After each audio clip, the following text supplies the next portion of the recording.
Hi, and welcome to the podcast. You're having tea with Alice. This week's episode is with LaMarque. This is an episode that I thought I had lost, but I found on my computer's hard drive, and I thought it was so good that I needed to share it with you. AJ is an excellent comedian and is now doing a lot of articles on his website.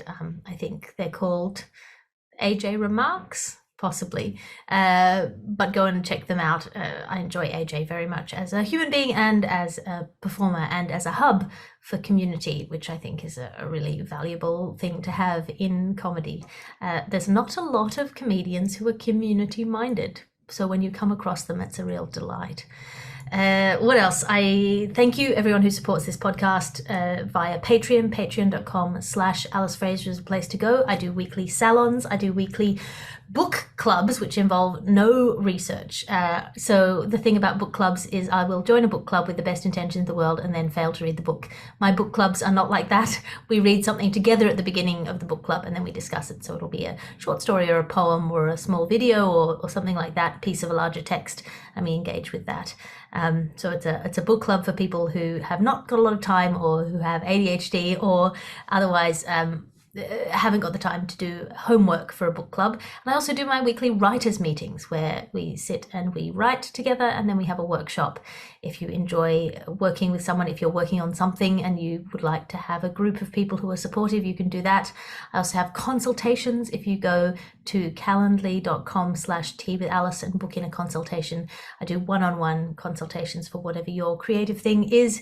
If you've ever wanted to bounce your ideas off me one-on-one for a little while, you can sign up for a consultation. I have promised I'm going to be so much better in these about plugging all of the things that I'm doing, because occasionally I think I'm not doing anything, and then if I list them like this, I think, well, actually I'm doing quite a few things.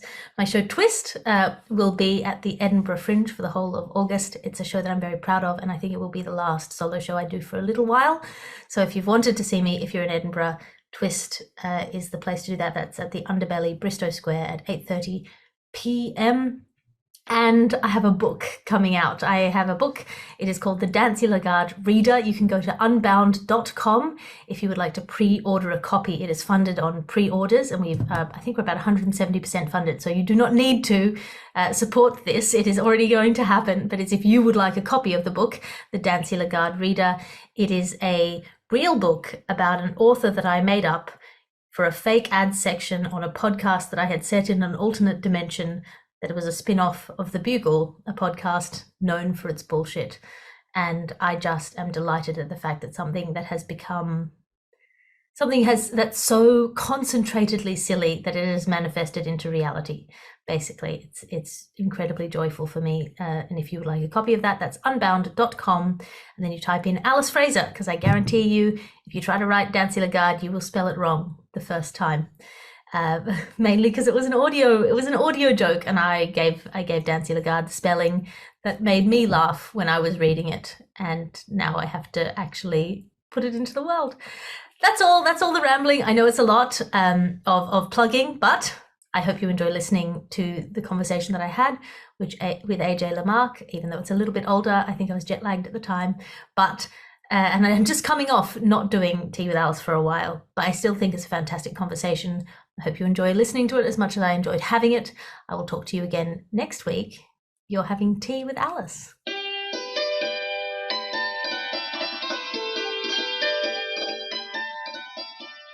Hi, and welcome to the podcast. Who are you and what are you drinking?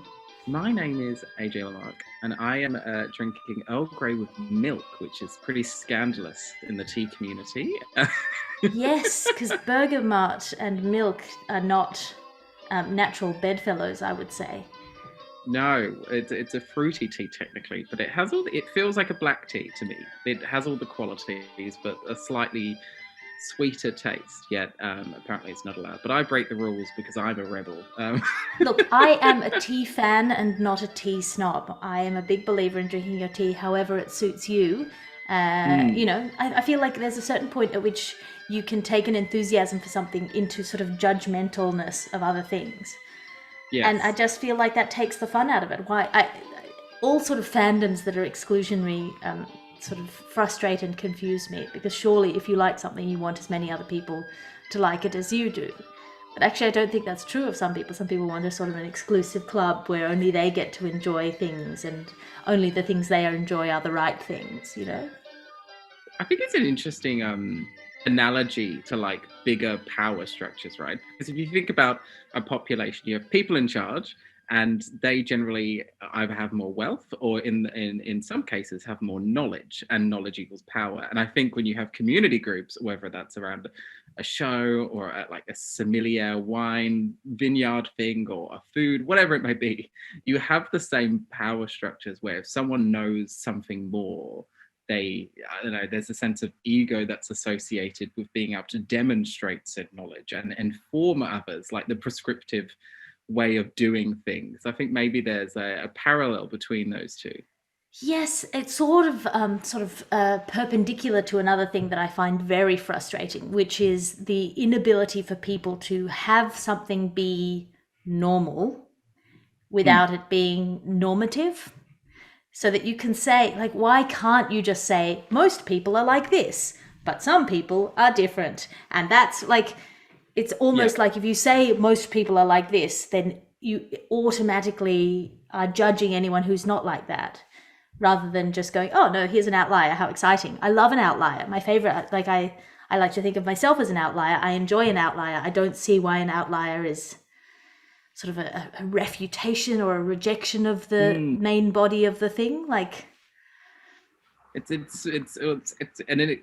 really interesting depending on like what structure you look at as well, because then those outliers become splinter groups and create their own communities, and then they become the majority. There's something about being in the majority I think people like the recent election. Yes, if you're a majority in a splinter group, but then there's also some people who define themselves as other so much that any group that forms around them they immediately self-identify out of.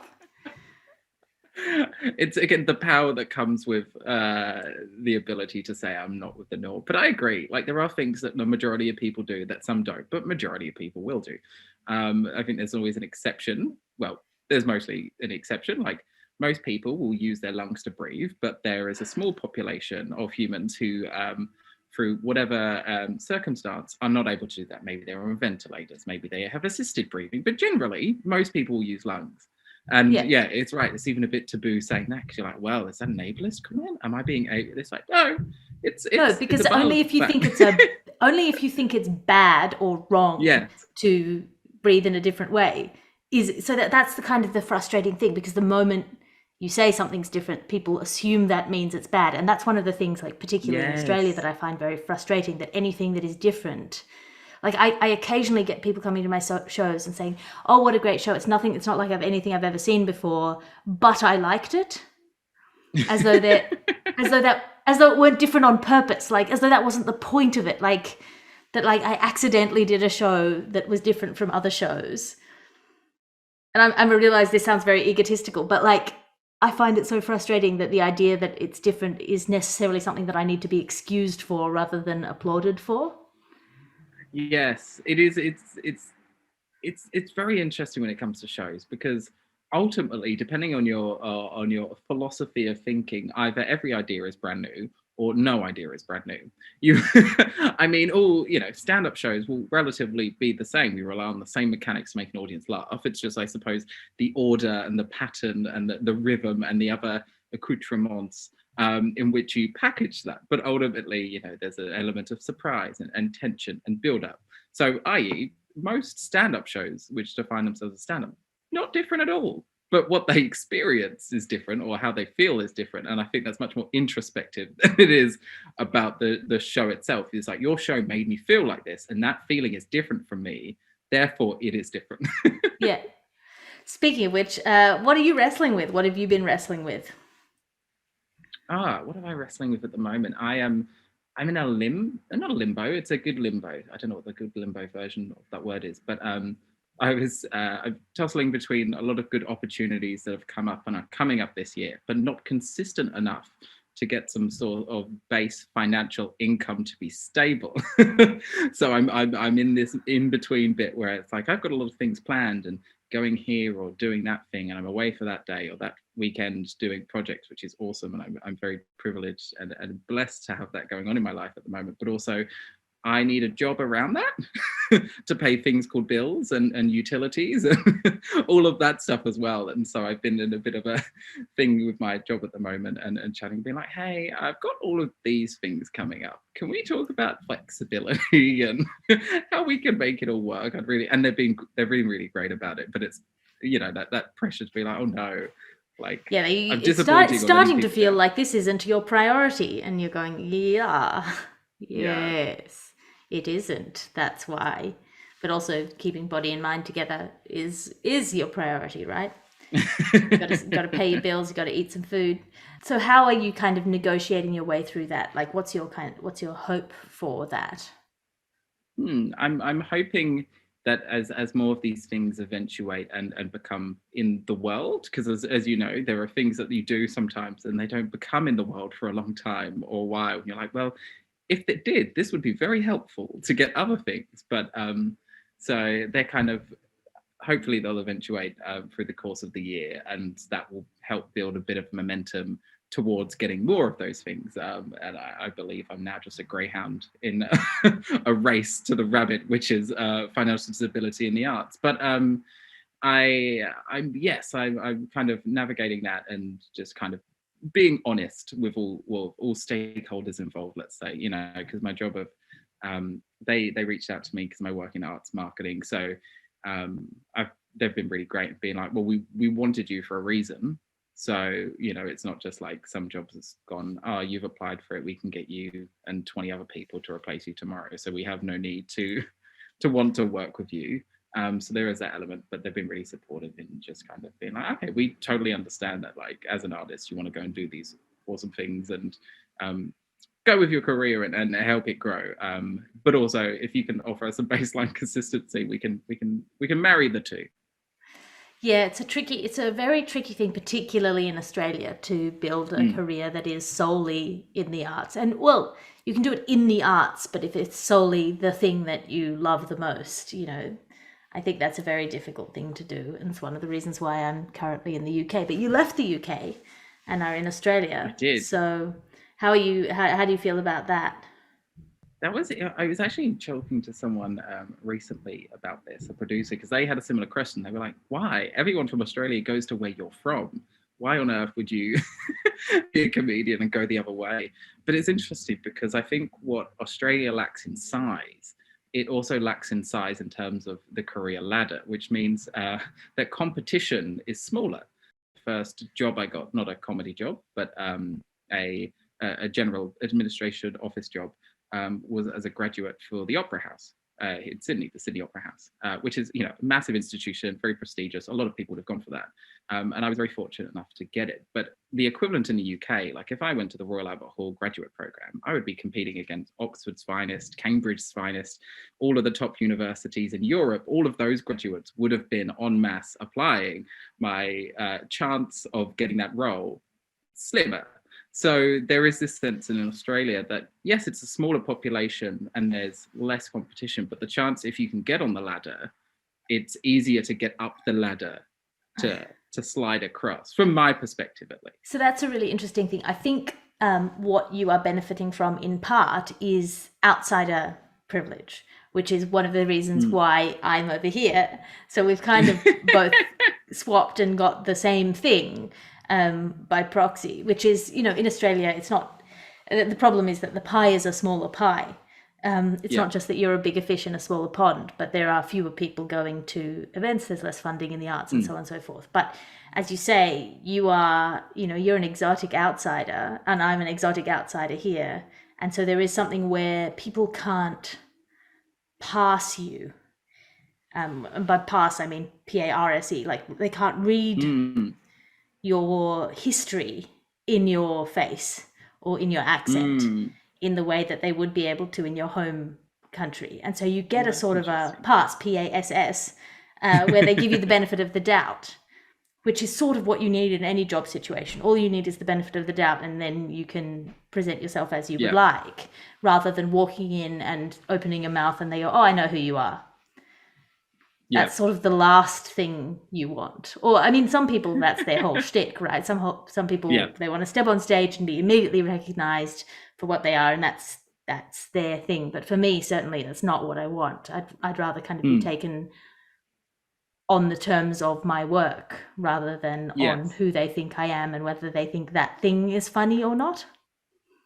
Yes, it's really interesting. I think we had this conversation somewhere between the lockdowns in Sydney. I can't remember when it was precisely, but it was a while ago. And we were chatting about your perspectives doing comedy in London as opposed to doing comedy in Australia. And correct me if I'm wrong, but I think we got on the topic that in Sydney, you said there was this pressure for comedians to get on stage and then self-identify within the first minute or two. I am X person. This is who I am. This is why I am this figure. I think I was probably a little bit harsher than that. I said, particularly as a female comedian, you need to tell them in the first 10 seconds why they don't want to fuck you. Yes, there we go. Why they wouldn't want to fuck you anyway. And that's why they're allowed to find you funny. Yes, and you don't, and that's sort of a shorthand for a particular thing where they want to put you in a box. And I mean, this goes back to the beginning of our conversation, right? People are very uncomfortable with things that they can't categorize and with outliers. But I think the best and most interesting comedy comes from outliers, comes from that outside perspective, comes from, and it's interesting because at the moment there's this big trend, and there's always been this to a certain extent. There's a bit, I'm not going to articulate this very well, but there's a big fashion for coming on stage and saying, this is who I am, this is what I am, and this is how my perspective of the world is shaped by what I am. Yeah. And of course, all personal art, all self-expression art is a version of that. But it feels reductive to me to have that be too much of what you do, to have it be the whole of what you do, just being, you know, whatever it happens to be. I'm a tall person and it's funny to look at the top of people's heads. And you just go, well, yeah, but also you're a person, you know, you're not just a tall person, you're a person. You must have, I'm interested in the cracks between people's identities. I'm more interested in who you are than what you are. And that's a personal preference, I guess. And I feel like certainly the real gains that we've made in kind of identity politics and getting diversity on the stage need to take that step further beyond everyone kind of being the token thing that they are, and that being the room for the laughs. So you come on stage and you're, I'm the this one, and then the next one goes, I'm the this one, and then there's no more content than that. Yes. I've seen shows like that and they don't interest me wildly, but I think they're important at the same time. Like, I think they're an important transitional phase to people just getting to be people. Yes, no, I agree, and you know, when you watch a lot of stand up, especially back to back, as you know, both of us do, we go to gigs, we're on lineups, we watch other people, you see a lot, and by default, you then have a larger collection or a catalogue of jokes and people's jokes and styles that build up in your head, so you get a bigger picture than I think if you were just an enthusiast of comedy who goes to a few shows, maybe a couple of solo shows a year. You go, okay, like, I've seen a lot of difference. But when you see it back to back, you're like, okay, especially in Australia, there is a lot of that IMX. And it's interesting. I'm keen to get your perspective because you've moved around and traveled a lot more in Australia to do comedy than I have. But do you reckon it's anything to do with Australia being a new country in terms of its own art scene and it trying to develop its own style? Do you think it's an inherited thing? Is it, you know, something more that you see in America that's kind of bled in terms of that? It's definitely partly American influence. It's partly the current cultural discourse, which is homogenized across English-speaking languages because of the internet, of identity stuff being sort of paramount and being sort of at the front of people's minds.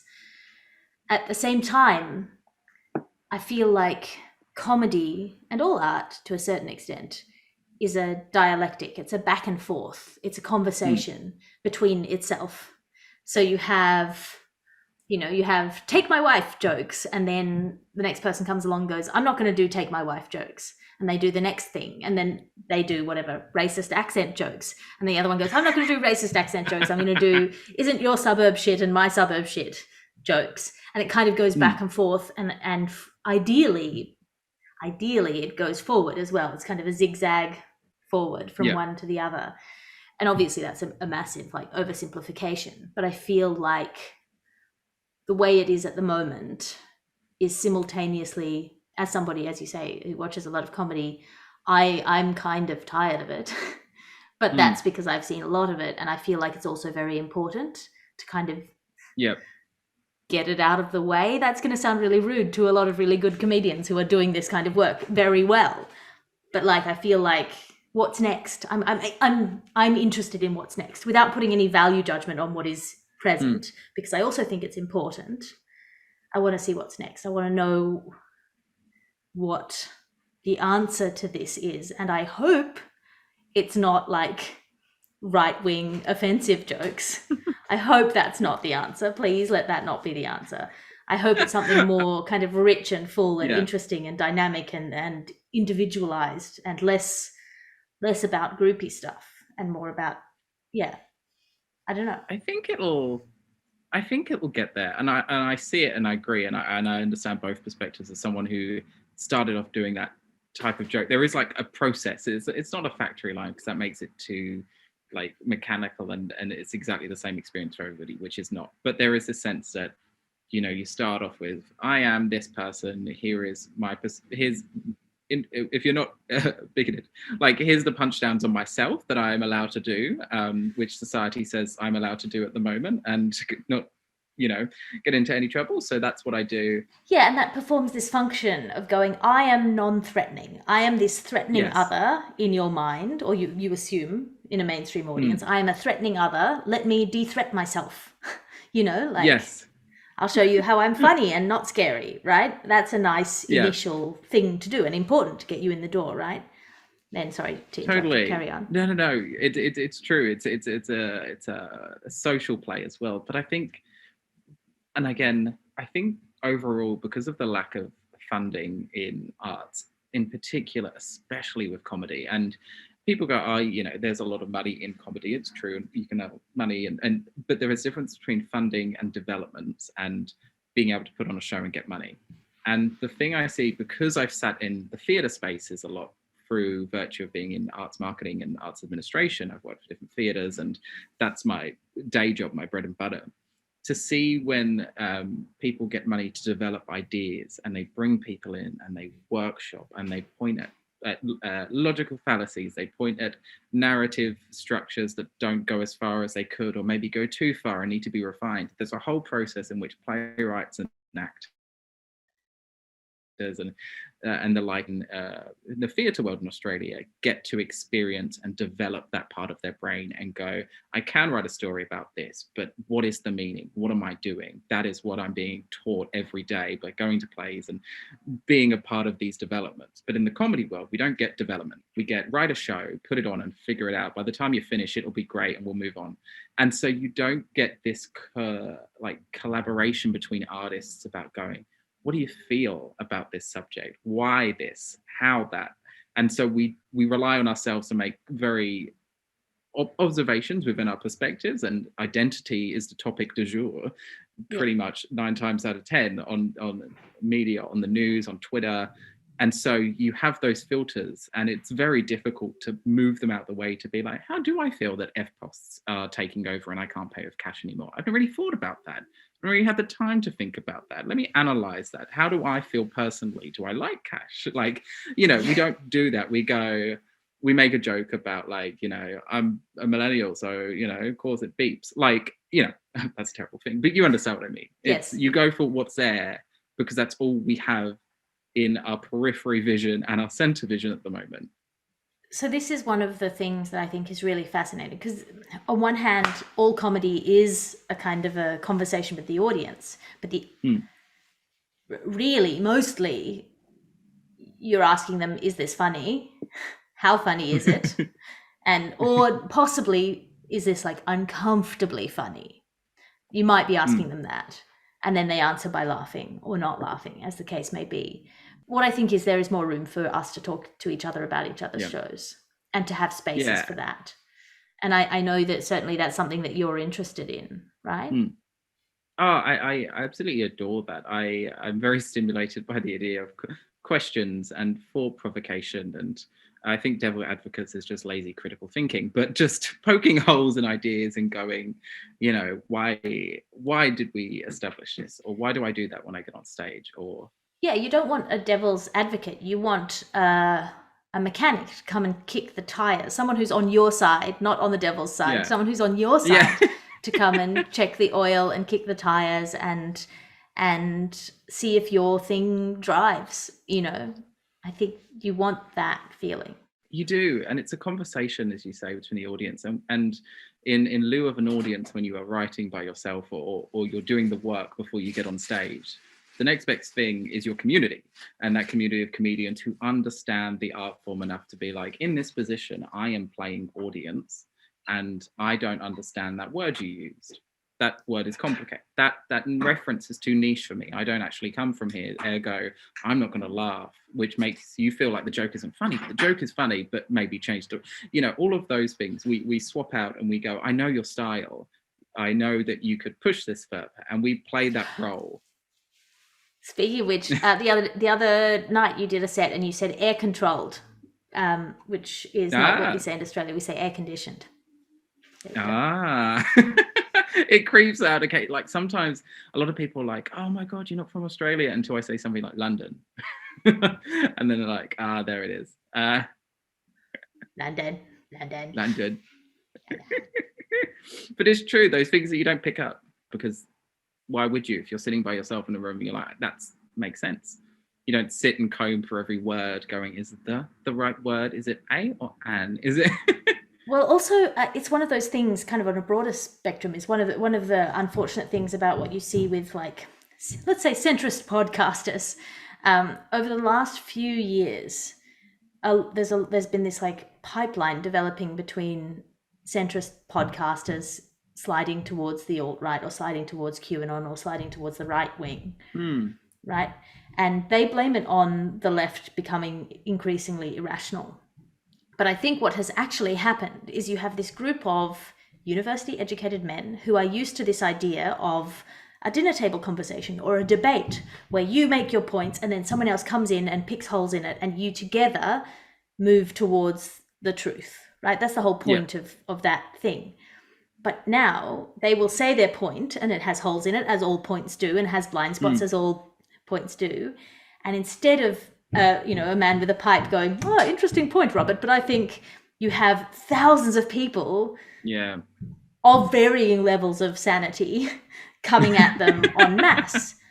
And so they cannot, from that wave, and I'm giving them the benefit of the doubt here that they are not malicious and I think it's important to try and give people the benefit of the doubt. But I do think actually there are some, people who are trying to find the truth in among all of the self-indulgent assholes.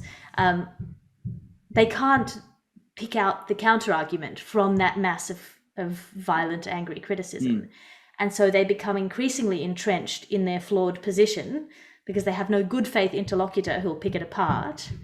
This, and for people who are often, libertarians or whatever, they do rely on other people to kind of figure out what they think.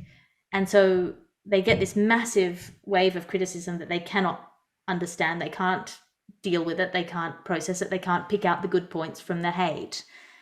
And so they end up shifting slowly, further and further towards the right, because the right are the only people who are having a conversation with them.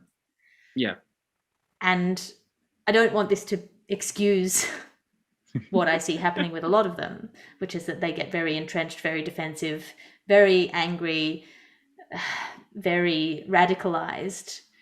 But I'm interested in that mechanism because I definitely want to avoid having something like that happen to me when I make my mistake, whatever it happens to be.